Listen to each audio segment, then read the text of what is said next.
How Socrates and Plato thought differently about rhetoric compared to Aristotle. Rhetoric is the art of persuasion to convince other people about something.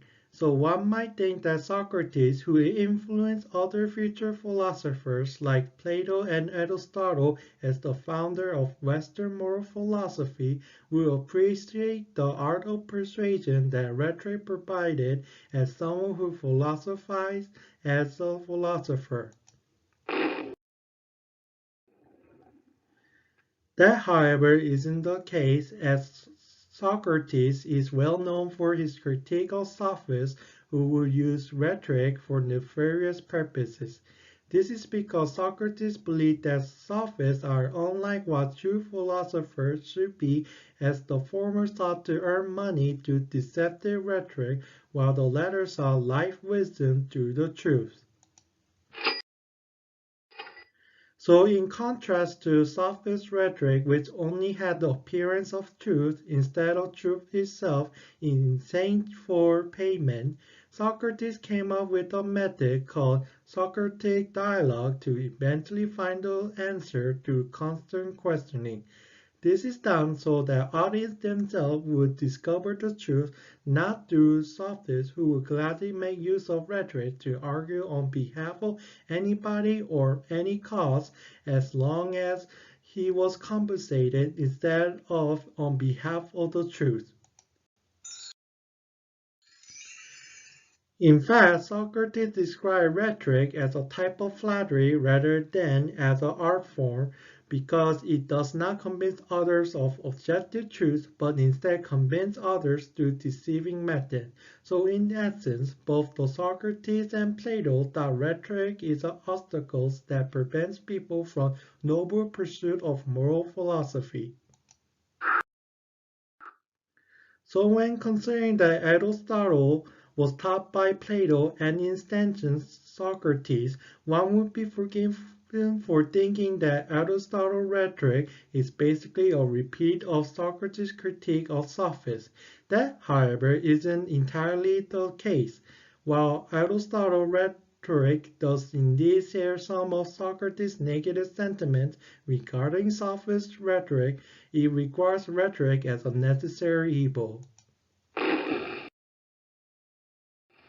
This is because no matter how rhetoric may be insidious, people still needed to be persuaded. This is because while doctors may be most knowledgeable in medicine, that does not mean that he can convince his patient to take the medicine without the use of rhetoric. Rhetoric is also not just a way to convince people, but it can also serve as a defense. This is because just as physical strength is required to counter physical violence, rhetoric is required to defend against social violence that aims to harm reputation. This is best demonstrated when Socrates' fate was to be executed when he attempted to dialectically defend himself instead of rhetorically.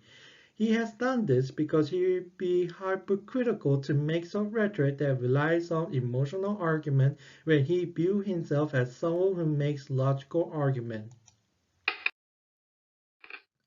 While understandable, the fact that Socrates was found guilty and sentenced to death shows how dialogue does not convince people of the truth.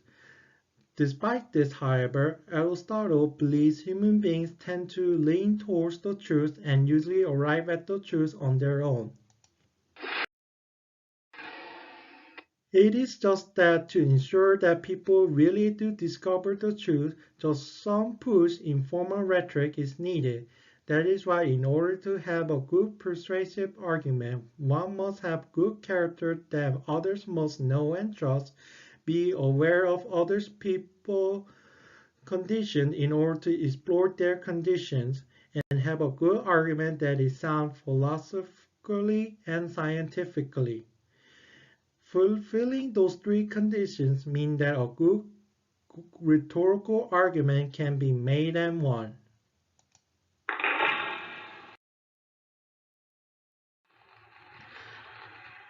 So while Aristotle does agree with Socrates that sophists often made evil use of rhetoric for their own gains and evils, Aristotle disagrees with Socrates about how rhetoric itself is evil.